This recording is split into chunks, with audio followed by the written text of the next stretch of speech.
And guys, let's move on to the Minnesota Lynx versus the Phoenix Mercury. Those games start tomorrow, as with all the games.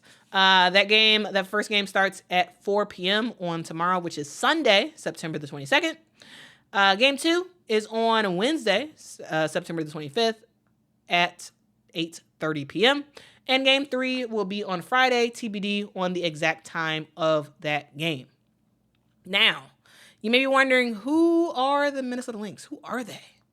What are they all about? And what's going on with this team? All right, well, the Minnesota Lynx are surprisingly very, very good. And the reason why I say surprisingly is because on paper, going into the season, this team, I didn't expect much from them. I didn't. I thought they were going to be okay. I thought they were going to make the playoffs, but I didn't think this team was going to be as good because they really just had, Nafisa Collier and, others who can play, but not be as impactful, or so I thought. And then we go into the season, and this team has been exceptional. They have been absolutely exceptional. And guys, I absolutely eat my words. I did not see this team really making noise in the playoffs. I didn't. And it went from, oh yeah, they're gonna make the playoffs to, oh yeah, they actually might win. like that's where I've gotten. That is where I've gotten with this Minnesota Lynx team. And yes, I absolutely eat my words because I look at them play and I'm just like, whoa, whoa, y'all are good. So yeah, the Minnesota Lynx, they're a team that is surprisingly good, in my opinion. This team is extremely defensively agile. Now, on paper, this does not look like a great defensive team. It doesn't. But in reality, this is an extremely good defensive team. They're basically almost all the players on this team is able to switch on defense and is able to play defense on various positions. They can guard lots of positions and shut down other teams. They're short. This team is not tall at all. They are not like incredibly athletic compared to some of the other teams in the WNBA. This is a team that, again, on paper does not look that good, but they are. They are that good and more. And to me, and I'll skip to the bottom on this one. To me, the reason why this team is so good is because, one, they have experience. They have experience for days. Absolutely. They have, while this team is relatively new in terms of some new players coming to the team, they have a lot of experience, right? You have your PG1 as Courtney Williams, right? Courtney Williams used to play on the Chicago Sky. She played for the Connecticut Sun. She has a lot of experience in big games, hitting big shots, being a valuable player in moments that matter the most, right? She has that experience. She's on the team leading the charge for them. All right. You have a player like an Atlanta Smith, who is a fantastic defensive player. Absolutely fantastic. If she could stay on the basketball court, because sometimes she be getting fouled out. Sometimes she be getting in foul trouble. That's the thing. But she's a new player on this team. You have Natisha Heidemann, who they just brought in this year. You have Maisha Hines-Allen, who just joined this team like a month ago, right? This is a team that does have a lot of new pieces that are playing key roles on the squad. But yet and still, even with new players, they are still extremely, extremely good. And it starts with their number one player, which is Nafisa Collier. Nafisa Collier is a fantastic leader in the WNBA. She is a fantastic leader. And she has really galvanized her squad. And everybody's working together. Everybody's playing together. They're a unit. They're an absolute unit. And what makes them even more dangerous is not only the fact that they're the best defensive team in the WNBA. Not just that, even though that's huge. Yes, the Connecticut Sun are very good, but the Minnesota Lynx are number one. All right. And again, a lot of times you don't think about that, but it's true. The other thing about the Minnesota Lynx is that they got shooters. It's like they got shooters shooting everywhere. You know, that's what they got. They got shooters for days. All right. Let me name some. Let me name some shooters for y'all. Kayla McBride, one of the best defensive. Kayla McBride, one of the best 3-point shooters in the WNBA. She is a player who has been balling for years overseas. She is a player who has had bits and spurts where she's been dominant. But this year, Kayla McBride has been doing her thing. Absolutely been doing her thing. She could shoot from anywhere. From anywhere. She can kind of just do her thing. You also have a player like a Bridget Carlton who can shoot as well. It's not just a player like a Kayla McBride. It's also Bridget Carlton, right? You want to go further. You want to go further on that list of players who can shoot. Look at Courtney Williams. Courtney Williams, not too much of a 3-point shooter, but that girl is a mid-range assassin. Mid-range assassin. That's what she does. I don't know what it is. She could be on a fast break. And most players, if you're on a fast break, most players will go for a layup. For the most part, that's not Courtney Williams. Courtney Williams, on a fast break opportunity, that girl will go for a mid-range jumper. a free throw like jumper. Between the space between the free throw line and a 3-point line is her that is her sweet spot. From the free throw line to the 3-point line. That is her sweet spot. And she gonna shoot that thing, man. And sometimes on these the reason why I say the fast break thing, because sometimes I'm like, girl, go on in there for that layup. But I guess she don't want to get her shot blocked, so she just so she go for the mid-range jumper. And it looked good though. It looked good. You got Alana Smith who can shoot threes. Yeah, she's a post player, but she can shoot threes. You have Cecilia Zanna-Lassini, who I really like, can come off the bench and score as well. This team has scorers all around. And then also, of course, you got to talk about Napheesa Collier. Napheesa Collier can shoot threes. She could get mid-range jumpers. She can have her, she could score in the paint. This team has shooters at all levels. And that's what makes them so tough. All right? That is exactly what makes them so stinking tough. And finally, they have the best coach. In my opinion, Cheryl Reeve is the coach of the year. In my opinion, we will have voting for the awesome people of the internet end of the year awards soon. I'll have that set up pretty soon. But in my opinion, Cheryl Reeve is the best coach in the WNBA. Has been for a long time. She's the best coach in the WNBA. She's seen everything. And I don't know of another coach who takes the players on this team and you see them all on paper. I don't know of any other coach who can take the players on this team and turn them into the number 2 team in the WNBA. Turn them into the number 1 defense of the WNBA. That's Cheryl Reeve, guys. That is Cheryl Reeve. I know, people saying Becky Hammon, RC saying Becky Hammon, but no. Becky Hammon's great, but to me, Cheryl Reeve is the best. Cheryl Reeve is the best. She's been doing it consistently for years. For years, guys. So I'm just saying. I am just saying. That same Cheryl Reeve. In the Olympics, it didn't work out. It didn't work out in the Olympics. I mean, yes, it worked out. It worked out because we won. We ultimately won. But I think Cheryl Reeve, the reason why Cheryl Reeve is such a great WNBA coach is because she's a great coach at developing players. She develops players. You can't develop a player in the Olympics.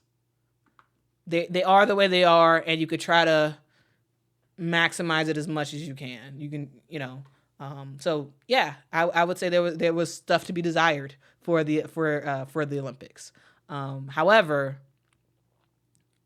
she can take a team that's not very good and make them very good. She absolutely can. Like, and to me, if you look at the WNBA over the last 15 years, I don't know how you can say that she's not the best coach. Like, I don't know. Like, because she has been for a very, very long time. So yeah. They have the best coach who has seen everything, who can make that clipboard do some magic and make some stuff happen. So who are the Phoenix Mercury? So the Phoenix Mercury is what I like to call new team. Who dis? Because this team while they have a lot of consistency on their team and some of the players, they also have a lot of new players. Well, they have key new players who are on their team. You have the newest and greatest player is Kahleah Copper on the team, who absolutely was a huge asset for the squad this year. The Phoenix Mercury ultimately end up with a record of 19 wins and 21 losses on the season. And as I said, they had new faces. You had Kahleah Copper, you had Natasha Cloud, their PG1. Natasha Cloud came from the Washington Mystics last year. Kahleah Copper came from the Chicago Sky. You had Natasha Mack, who was new to this team. It was some new faces to this team. You also have a brand new head coach in Nick Tibbetts. Nate Tibbetts was from the NBA world. He came to the WNBA, became the head coach of the Phoenix Mercury. Again, new coach, couple new players, new team. And ultimately this season, I would call a mixed bag. The reason why I would call it a mixed bag is because sometimes they look really good, sometimes they look trash. It's just sort of depended. We have seen Kahleah Copper continue to do her thing, and when healthy, play and play well. We have seen Brittany Griner, score a lot of some points and whatnot, and be impactful for this team. But I feel like it's very, very safe to say, and I mean, if you want to disagree with me, fine. But we've seen, like, this is not the same Brittany Griner we used to see. This isn't. Brittany Griner is very different than what we used to see. Yes, she's going to get herself 17 points a game and whatnot, but she's not, grabbing rebounds like she used to. She's not as dominant in the paint like she used to. She's not. You have Diana Taurasi, who is 42 years old. Still playing well. But again, even though Diana's going to get you about 15 points a game and whatnot, even though she is a little bit better on defense, a little bit, it's still not enough for this team, and it's still not consistent. Natasha Cloud is another player who absolutely is a baller, but this season does not seem to be the type of season that I was expecting from her. It just isn't, in terms of on a scoring perspective, on a passing perspective. Well, on a passing perspective, she's been fine, but like on a scoring perspective, she hasn't been as offensively impactful as I was expecting her to be. This team is, like, sometimes they look really good. They've had games where Clea Copper goes off, and it's like, wow, this Phoenix Mercury team is a team to beat. They're absolutely fantastic. And then you see other games where it's like, dang, like that was sad. Like, guys, remember, they went on a 3-game winning streak early in the season, where they beat the Las Vegas Aces and in that winning streak, and it was like, ooh, is the Phoenix Mercury gonna make some noise this year? They just took down the defending national champs. And then, no, because right after that, they went on a 4-game losing streak. And then, they got killed by Dallas. They got killed by Connecticut. And then, it's just sort of like, ooh, man. Like, we see bits and spurts of this team looking really good and then really, really bad. And so, yeah, that's one of the things that I'm just like, ugh. One thing to note is that Clea did have a back injury, slight back injury at the end of the year, but she's back. And so, yeah. And guys, this is probably it for Diana Taurasi. I think she's done after the season's over. The reason why is because, yes, they're having that sort of if this is it campaign. And you don't take that much of that into account when you're thinking about, okay, well, is this actually it for a player? But the fact that Penny Taylor took part in those videos, I'm like, oh, I think this is it. Another thing was that her and Dewana Bonner took a photo together, and Dinah said, I think she said something like, for the last time, let's take this photo for the last time or something like that. And I was like, oh, yeah, I think this is it. I really do think this is it for Diana Taurasi. So that's the thing to note. This is the end of an era. End of an era for the Phoenix Mercury. For the previous matchups, we have seen the Minnesota Lynx beat the Phoenix Mercury 3 times. So they're 3 of 1. So Minnesota won the first matchup. Phoenix won that second one narrowly. 1-point game in that one. Third game, Minnesota won again pretty easily. And then that fourth game as well. Now, let's get to the Lynx keys to success for the series. So, number 1, Alana Smith, can you please stay out of foul trouble? Alana Smith, you need to be on a basketball court. Stay out of foul trouble. Don't foul. All right? That's number 1 on my list. Number 2 is let it fly. This is a team that loves to score. This is a team that has shooters on their squad. And so you better score that basketball. Let that thing fly. Kayla McBride, shoot that thing. Shoot that blankety blank. Like Don Staley would say. Shoot that blankety blank. Yeah, shoot it. Bench mob, be ready. All right, that's another thing. This team has some very good bench players. And it's up to them to be ready. Be ready for when their name is called, to get out there and shoot shots, play some defense, and ultimately wear out the Phoenix Mercury. All right? Number 4. Do not let Clea Copper go off.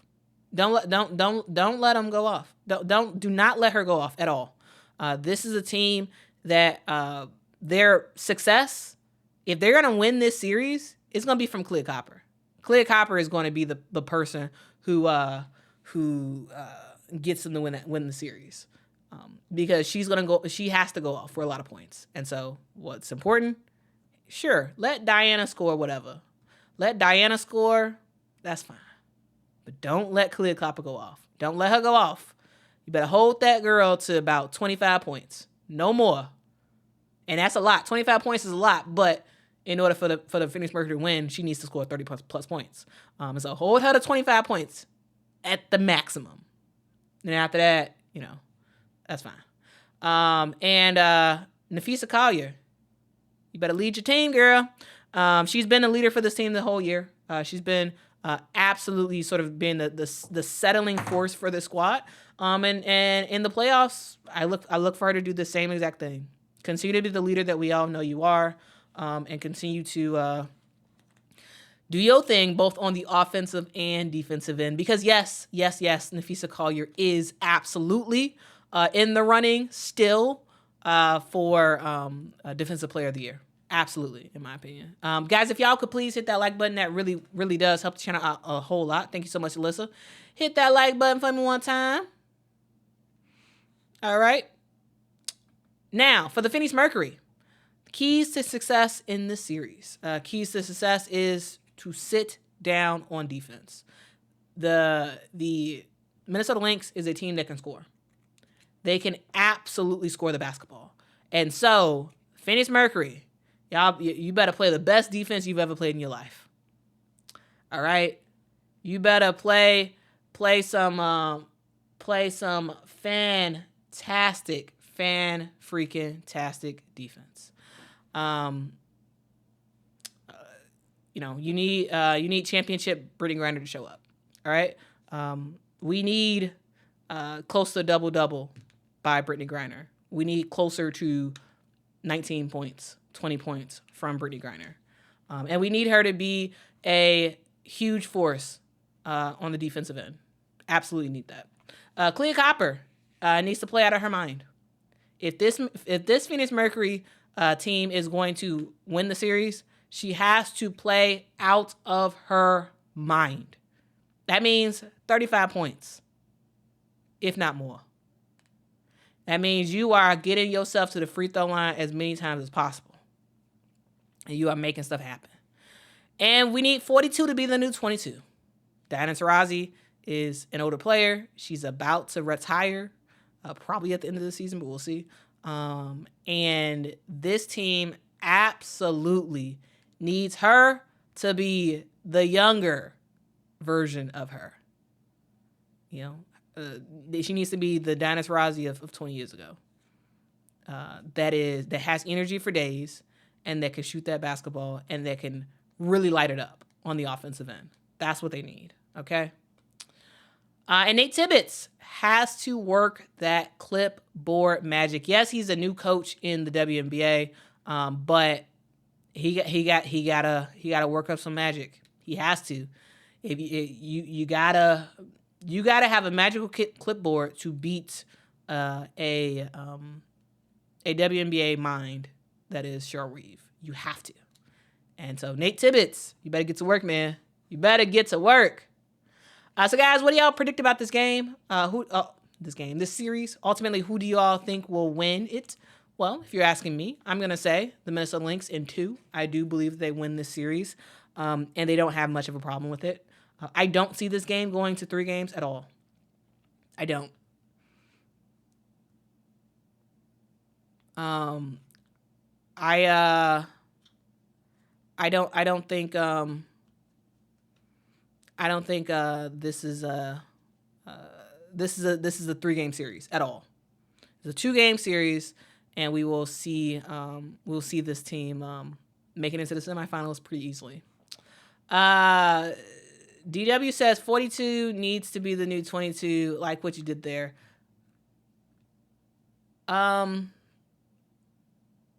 Yeah. Oh, yeah. I guess. Yeah. Oh, you can take that 2 ways. So I was meaning like the younger version of Diana Taurasi, but 22, you could think of number 22, Caitlin. Oh, well, yeah, there we go. I'm going to say that was intentional because that's pretty clever. That's pretty clever. That wasn't intentional, but I'm going to say it is because that's pretty fun. I like that. That is me being clever. All right. Pharaoh says Lynx win 2-0. C Smoke says Mercury are not going to win in a shootout with the Lynx. The Mercury get 3-point happy at times. Yep.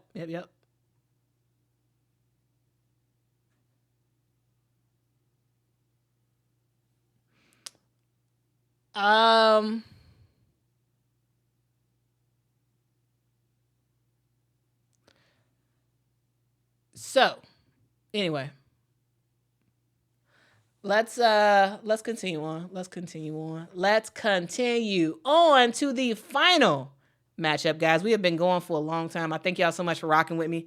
Thank you so much for rocking with me, guys. If y'all could, please hit that like button, hit that subscribe button as well. I make content all about women's basketball, so if that is your thing, make sure to subscribe. I love to focus on education. That's what I do on this channel. It's not like it's not a hot takes channel. It's not like a sensationalized channel. This is a channel that is meant to be entertaining, but also extremely informative. This is sort of like infotainment of sorts, even though it's not that entertaining because it's just me solo dolo. But in the future, I hope to make this more entertaining if I have more time and and resources. But yeah, if y'all want to rock with me, y'all can do that by hitting that subscribe button. Y'all could join me on Patreon as well. Shout out to the Patreon folks who are supporting this channel every single month. I really do appreciate that. I really, really do. But yeah, guys, I do have the Minnesota Lynx winning in 2 games.